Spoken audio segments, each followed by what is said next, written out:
Ini bisa dinobatkan salah satu skakmat epik yang dilakukan Valdo Maldini. Politisi PSI ini sampai membuat juru bicara PDI Perjuangan Aryo Seno Bagaskoro tak berkutik karena pernyataan Valdo Maldini sangat telak. Ini terjadi saat dialog di Garuda TV. Valdo Maldini mengskakmat PDI Perjuangan yang menuduh Jokowi belusukan untuk agenda politik keluarga. Menurut Valdo, apakah politisi PDI Perjuangan turun ke akar rumput disebut juga agenda politik keluarga? Yang lebih membingungkan menurut Valdo terkait sikap PDI Perjuangan yang menurutnya menjadi tim sukses Roy Suryo soal tuduhan ijazah palsu Jokowi. Karena selama 10 tahun lebih PDI Perjuangan mendukung Jokowi, tidak dipersoalkan. Malah PDI Perjuangan yang mendaftarkan Jokowi ke KPU. Tapi nanti setelah berpisah jalan, baru tiba-tiba mempermasalahkan soal ijazah. Saya pengen bertanya dengan hormat ke PDIP, termasuk Mas Seno. Ketika tokoh PDIP keliling Indonesia bertemu konstituen, hadir di masyarakat, apakah itu disebut juga agenda politik keluarga? Apakah itu juga disebut mencurigakan karena pemilu masih jauh?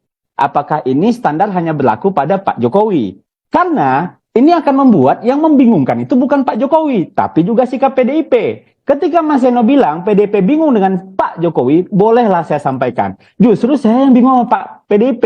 Kenapa? 10 tahun ini, bahkan belasan tahun Pak Jokowi sama PDIP. Nggak ada yang bingung.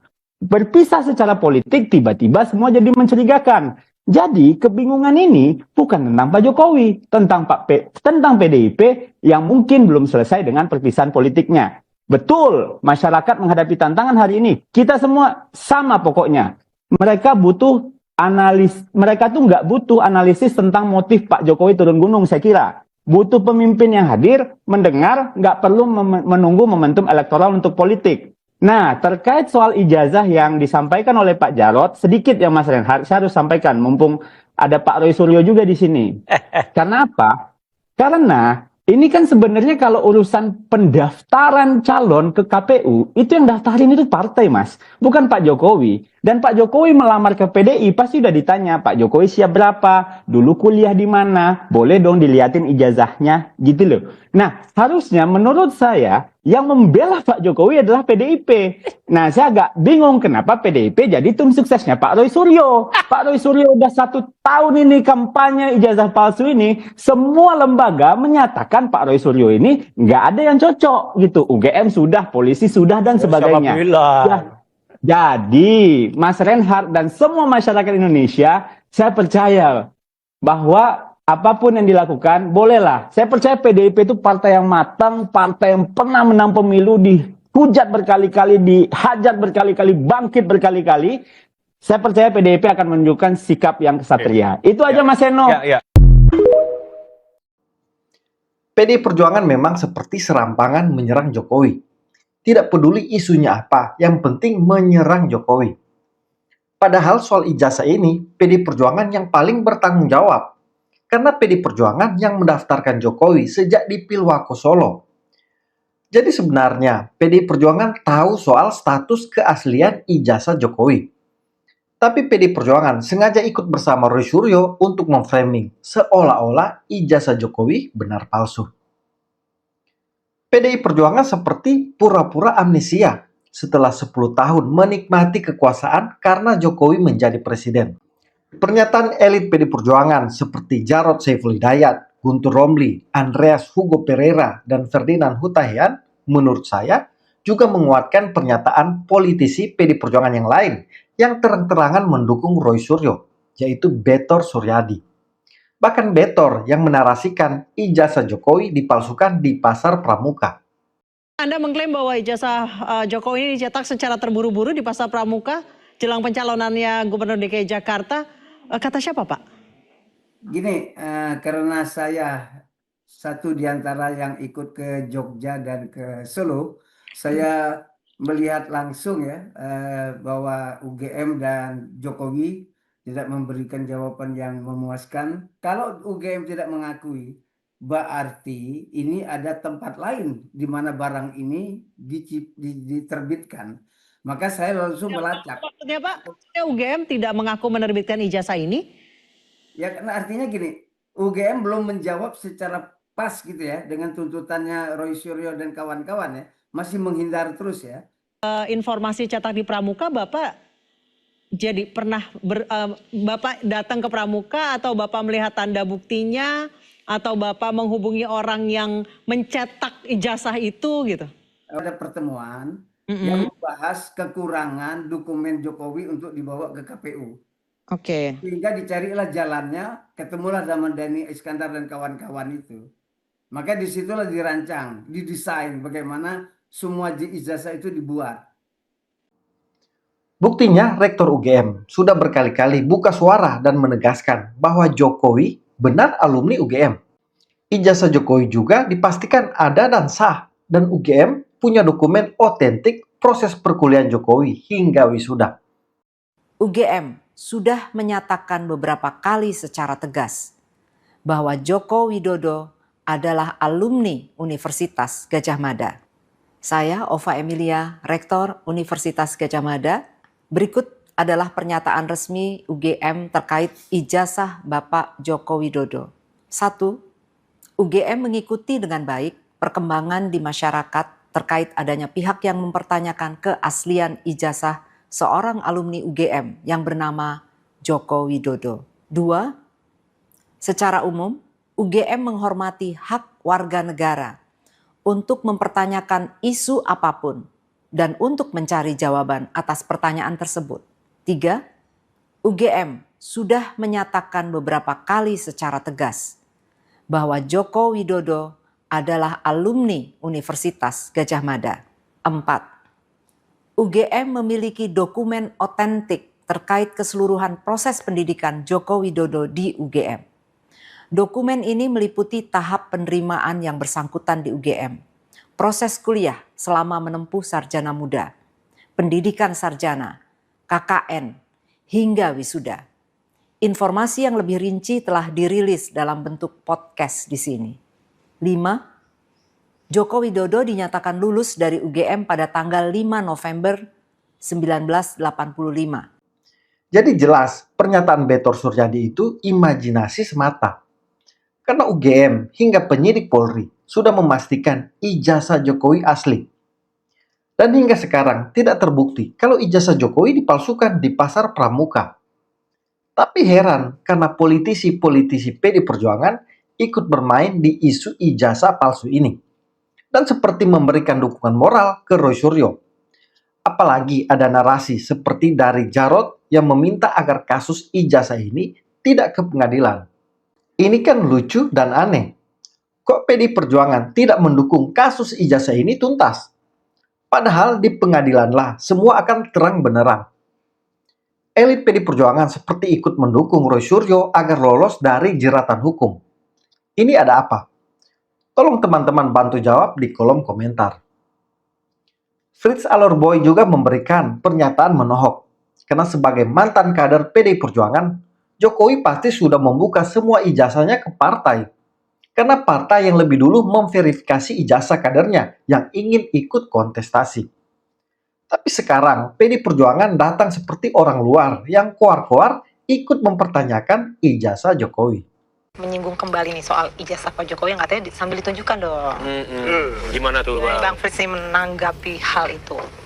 Ini kan pernyataan yang keluar dari Pak Jarod. Tidak hanya Pak Jarod, ada juga Hugo Parera.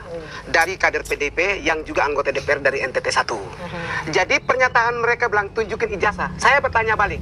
Kemarin waktu mencalonkan Pak Jokowi jadi wali kota Solo, gubernur DKI, dan presiden PDIP tidur di mana? Bener. Yang mengusung itu PDIP, kader PDIP. Jadi ketika kita mau maju DPR RI, DPRD ataupun wali kota maupun lain sebagainya, pertama-tama seleksi administrasi itu terlebih di partai dulu. Setelah beres baru dibawa ke KPU. Jadi kalau bertanya itu tentang ijazah Pak Joko Widodo, tanyakan kepada ketua umumnya, Ibu Megawati tidur di mana? Kenapa tidak seleksi habis-habisan saat itu? Kalau mereka menilai bahwa harus bawa ijazah turun di daerah, berarti mereka ini bagian daripada Roy Suryo dong. Temannya Roy Suryo masih mencurigai tentang ijazah Pak Joko Widodo. Saya tadi bilang, kemarin mereka tidur di mana? Mereka yang mencalonkan Pak Jokowi maju wali kota Solo, maju gubernur juga, maju gubernur DKI dan juga maju presiden lewat PDIP. Nah, ketika Pak Joko Widodo sudah memberikan yang terbaik, memberikan semua kenikmatan, mereka menikmati dengan baik dan puji-puji Pak Joko Widodo. Ketika Pak Joko Widodo tidak bersama dengan mereka, maka mereka ingin membuli Pak Jokowi lagi, menyerang Pak Joko Widodo. Ya Bang, melihatnya ini kayak ada semacam pembunuhan karakter atau pembulian. Mereka Dari ingin kalimat sekali mau supaya kehadiran Pak Joko Widodo di daerah ini tidak berdampak buat kader PDIP yang loyalitas kepada Pak Jokowi untuk masuk ke PSI. Ada kepanikan, ada kekhawatiran dari PDIP. Mereka ini takut. Ketika Pak Jokowi menghadiri undangan dari masyarakat yang ada di daerah, mereka takut. Jangan-jangan ini yang beredar. Jangan-jangan Pak Jokowi di sana tuh masyarakat atau pendukung Pak Joko Widodo, loyalitas Pak Joko Widodo keluar dari PDIP lalu masuk PSI. Tapi ada kecenderungan itu nggak sih Bang? Memang akan terjadi seperti itu. Karena menurut pandangan saya, Ibu Megawati pernah mengatakan bahwa kalau Pak Joko Widodo mau maju presiden harus menangkan PDIP. Nah, Pak Joko Widodo masuk di PDIP, kita melihat elektabilitas dan keberhasilan PDIP meningkat tajam. Coba kita buktikan. Ketika Ibu Megawati tanpa Pak Jokowi, Ibu Megawati tidak terpilih jadi presiden. Fakta. Berarti Megawati tidak punya dampak apa-apa buat PDIP. Ketika Pak Joko Widodo masuk di PDIP 2024, 2029 terbukti PDIP naik signifikan. Tapi ketika 2024 kemarin Pak Jokowi tidak bersama dengan PDIP, justru kursi di DPR turun jauh sekali. Ini fakta bahwa Ibu Megawati tidak punya pengaruh apa-apa untuk PDIP. Jadi kalau Pak Jarod mengatakan bahwa ini drama, yang buat drama itu Roy Suryo. Kenapa Pak Jarod dan kawan-kawannya kader PDIP ini tidak telepon Roy Suryo? Boleh nggak kami bergabung dengan timnya Roy Suryo untuk menggugat ijazah Pak Joko Widodo di MK? Jadi terbuka aja gitu ya? Ya terbuka, jangan cuma jagonya di medsos. Bang Frits menyarankan gabung aja sekalian sama Gabung aja dengan Roy Suryo tim. Elit PD Perjuangan akhir-akhir ini memang banyak melakukan blunder. Ingin sok kritis dan vokal, tapi sayang narasinya sering offside. Seperti juga Guntur Romli yang tanpa melakukan verifikasi, percaya saja berita hoaks soal Seskap Teddy mengusir dan mengancam media. Yang blunder karena Guntur Romli langsung sebar di medsos yang sok membela media dan menyerang Seskap Teddy. Padahal sumbernya berita hoax. Jadi kelihatan elit PD Perjuangan ini hanya ingin cari panggung, tapi sering blunder sendiri. Guntur Romli sebut Seskap Teddy ancam pecat wartawan demi bungkam media. Hati-hati, itu hoax murahan. Terkait kelakuan Seskap Teddy terhadap para wartawan. Misalnya dia datang ke ruangan pers, ngomong santai ke wartawan, kalian sudah bagian dari kita, beritain yang baik-baik saja. Kalau ada yang berani nulis realita buruk, misalnya banjir di Aceh, tentang korban yang kelaparan, tentang bantuan yang telat, langsung dia telepon pemilik media. Minta pemimpin redaksi pemretnya diganti, liputannya dihapus. Ini sangat represif, mirip banget dengan Orde Baru. Faktanya, coba cek timeline kalian sekarang. Kritik tajam ke pemerintah masih bertebaran bebas di mana-mana. Jangankan kritik, konten yang isinya murni fitnah dan serangan personal aja masih seliweran. Jadi cernalah informasi seobjektif mungkin. Jangan gampang kemakan narasi Guntur Romli. Maklum aja, dia cuma lagi cari sensasi nyebar hoax. Ya wajar, karena publik nggak kenal juga siapa dia. Banteng memang lebih baik perbanyak introspeksi, bukan malah sibuk mengurusi orang lain seperti Jokowi dan Prabowo. Benahi dulu internal karena masih carut-marut. Apalagi banyak kadernya terkena kasus. Seperti Zulkarnain Aprilian Antoni alias Tony, tersangka kasus judi online yang ternyata kader PD Perjuangan. Dia juga tim sukses Ganjar Pranowo sampai Pramono Anung di Pilkada DKI. Tapi tiba-tiba PD Perjuangan membantah Zulkarnain sebagai kadernya dengan alasan karena tidak memiliki KTA. Zulkarnain tersangka kasus judi online ternyata tim suksesnya PDIP untuk Pilkada Pramono Anung. Kok bisa? Jadi Zulkarnain adalah salah satu tersangka nih yang ditangkap polisi karena kasus judi online. Dirinya diduga menjadi penghubung langsung antara bandar judi online dengan pihak kementerian. Tapi menariknya, Zulkarnain ini ternyata juga salah satu kader PDIP yang menjadi tim sukses kampanye Ganjar Pranowo sampai Pramono Anung di Pilkada Jakarta. Nah, berdasarkan hal tersebut, masyarakat ramai-ramai nih di sosial media meminta polisi untuk memeriksa aliran dana haram judi online arahnya kemana. Karena kita semua menduga kalau aliran dana judi online yang besarnya bukan main ternyata dijadikan sumber dana kampanye oleh mereka, termasuk dana kampanye Pramono Anung di Jakarta. Karena kalau mau berantas korupsi sampai judi online, kita harus sampai akar-akarnya. Jangan cuma mereka yang ketahuan aja. Kita juga yakinlah kalau PPATK dan polisi bisa telusuri aliran dana mereka. Ada juga informasi menarik terkait Koni Bakri, simpatisan PD Perjuangan, yang mengaku orang dekat Megawati, yang tiba-tiba mengkritik Prabowo soal perjalanan ke luar negeri. Padahal sebagai presiden, tugas Prabowo memang membangun hubungan langsung dengan pemimpin dari negara lain. Narasi Koni ini seperti menguatkan pernyataan Dino Patijalal yang juga mengkritik Prabowo. Saya tuh kenapa hadir di malam ini, kok saya tuh sangat concern sebenarnya kepada tadi satu masalah besar adalah masalah intelijen yang menurut saya sangat penting dan sangat menjadi mata kita yang sangat kurang. Tadi saya sudah sebutkan kalau dari aspek TNI apa saja yang belum kita punya untuk surveillance. Tetapi yang lebih penting lagi, karena saya tinggal di sini, saya bisa melihat lebih dari jauh. Indonesia itu lebih dengan mata elang mungkin ya, karena saya dari jauh. Saya kok khawatir sekali yang dibangga-banggakan Pak Prabowo tentang sisaan Kamrata itu nggak terwujud. Kenapa nggak akan terwujud? Rakyat kita tuh nggak bodoh ya Mbak ya. Kita tuh bisa lihat ya, Pak Presiden itu udah berkunjung 49 kali apa 50 kali dikunjungkan ke 28 negara ya, 29 negara. Menghabiskan udah 112-an hari, ini ada yang menghitung ya. Kalau nggak salah BTC juga sempat ngitung. Jumlahnya itu sampai 1 triliun dari biaya yang dikeluarkan. Bisa dibayangkan nggak dalam situasi seperti ini yang katanya kita sesangkam rata, yang ingin rakyat kita itu betul-betul berkonsentrasi, jangan sampai presidennya di Venezuela kan, ya kan? Tapi dengan mengeluarkan uang sebanyak itu untuk kunjungan, berarti kan setiap kunjungan kita 20 miliar satu harinya. Coba deh hitung. Kalau kita kan 20 miliar sehari. Kalau kita hitung 20 miliar sehari ya, itu tuh bisa apa sih uang 20 miliar sehari? 20 miliar sehari itu kalau kita pakai gaji pokok 50.000 PNS itu kejadian. Pembangunan puskesmas tipe C itu bisa terwujud sangat-sangat mudah di daerah-daerah terpencil. Itu kan menjadi masalah kita. Kemudian operasional 1 batalion TNI Infanteri itu berapa minggu dari uang segitu. Kemudian di Aceh, rekonstruksi setelah bencana, mungkin 10-15 rumah korban bencana itu bisa dibangun proper. Apalagi sekolah. Kemarin saya lihat sekolah-sekolah itu masih tenda yang sudah pada berterbangan. Kemudian apalagi di Papua pembangunan 20 rumah guru mungkin, 10 ruangan untuk sekolah dasar mungkin gitu kan. Lalu pelatihan 500 guru. Nah, rakyat tuh nggak bodoh Mbak. Sekarang tuh rakyat itu sudah menghitung kenapa presiden pergi melulu. Kenapa sekarang presiden itu perginya mahal banget gitu. Oke, baik, saya juga mesti fair. Kita mesti melihat kesuksesan yang dibuat. Kita hedging geopolitik maksimal, misalnya dengan NDCP dengan Amerika, kemudian dengan DCA Perancis, Security Pact Australia misalnya, kemudian dialog dengan Rusia, dengan China yang tadi disebutkan, dan kita juga punya ceritanya walaupun saya nggak sepakat dari awal soal BOP, tapi kita membangun citra global sebagai peace mediator. Nah, tetapi terlepas dari apapun itu, sekali lagi 15 bulan pertama, which is 30% daripada masa pemerintahan, Pak Prabowo itu nggak ada di tempat, nggak ada di sini. Itu yang akan menjadi, nggak ada di Indonesia maksudnya, itu akan menjadi masalah besar karena rakyat merasa ditinggal. Yang menarik, Seskap Teddy pun buka suara dan merinci apa saja capaian dari kerja Prabowo ke luar negeri selama ini. Kemudian berikutnya, karena saya di-mention oleh Pak Dubes Dino, saya mau luruskan beberapa hal. Sebelumnya, terima kasih atas masukan yang telah diberikan, sangat cermat dan terstruktur. Saya pikir beliau adalah diplomat hebat, pernah menjadi wakil Menteri Luar Negeri, walau hanya diberi kesempatan sekitar 3 bulan. Jadi yang pertama, masalah biaya bila keluar negeri. Ini sudah dijelaskan beberapa kali.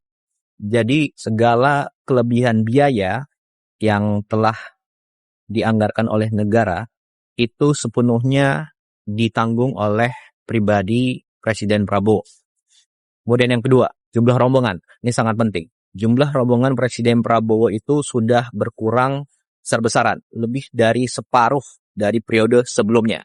Jadi kalau dulu itu sekali keluar negeri bisa lebih dari 120 orang. Zaman Pak Dino seperti itu. Nah, zaman Presiden Prabowo jumlahnya antara 50 sampai 60 orang maksimal. Ini sudah banyak yang tahu, termasuk juga wartawan pasti tahu itu semua. Kemudian yang ketiga, jadwal harus 1 tahun sebelumnya. Jadi gini, perkembangan dunia global itu sangat dinamis, hari per hari. Nah, jadi ada jadwal tahunan dan ada jadwal yang mendesak sesuai kebutuhan dalam negeri dan luar negeri suatu negara, ya.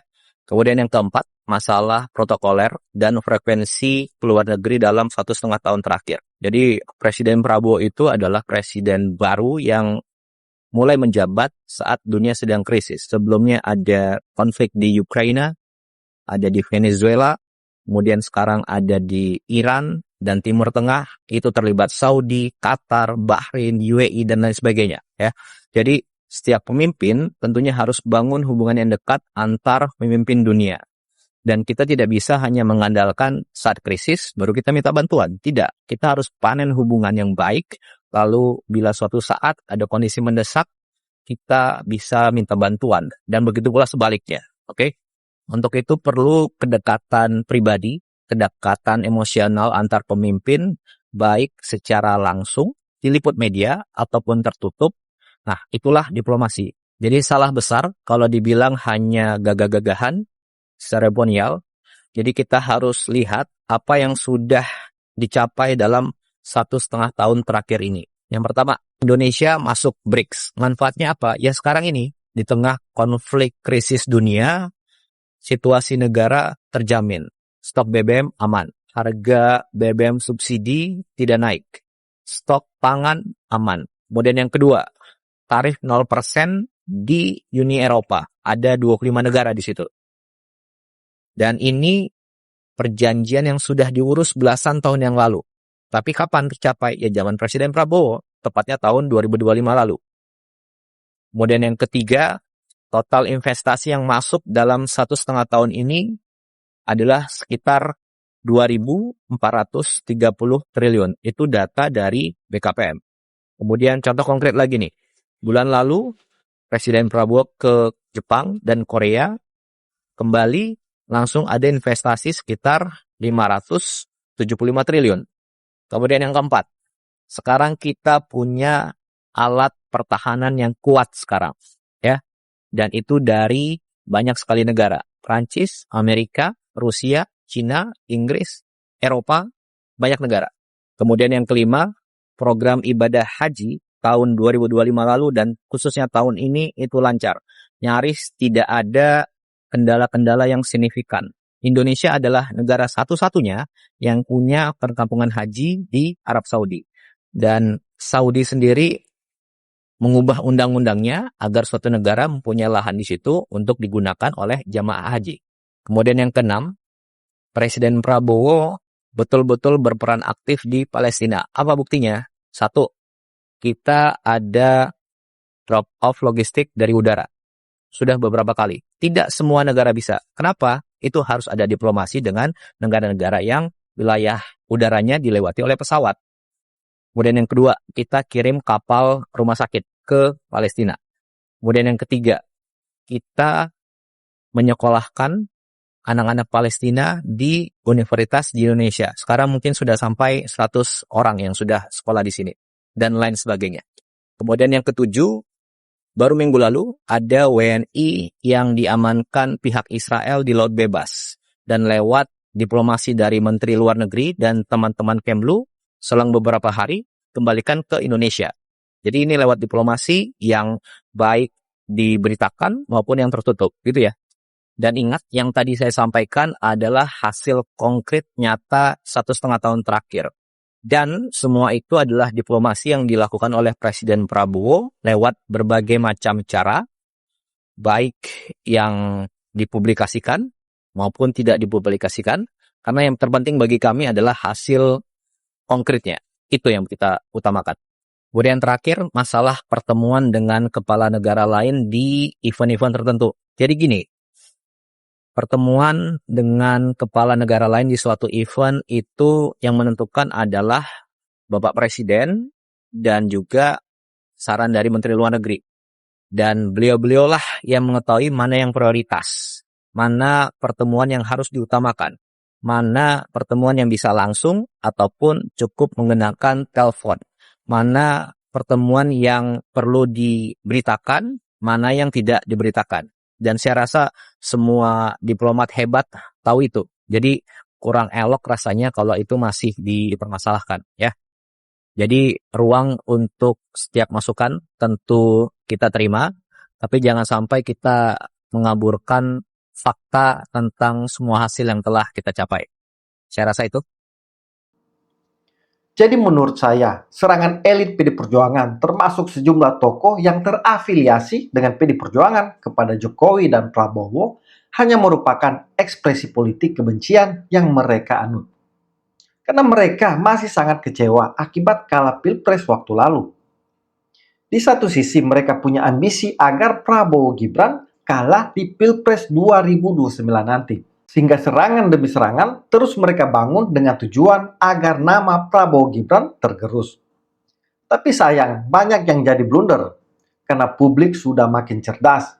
Sudah bisa menilai mana kritik yang bertujuan membangun dan mana kritik yang hanya memainkan politik kebencian. Terima kasih sudah menonton. Sampai jumpa di video selanjutnya. Salam kontra narasi.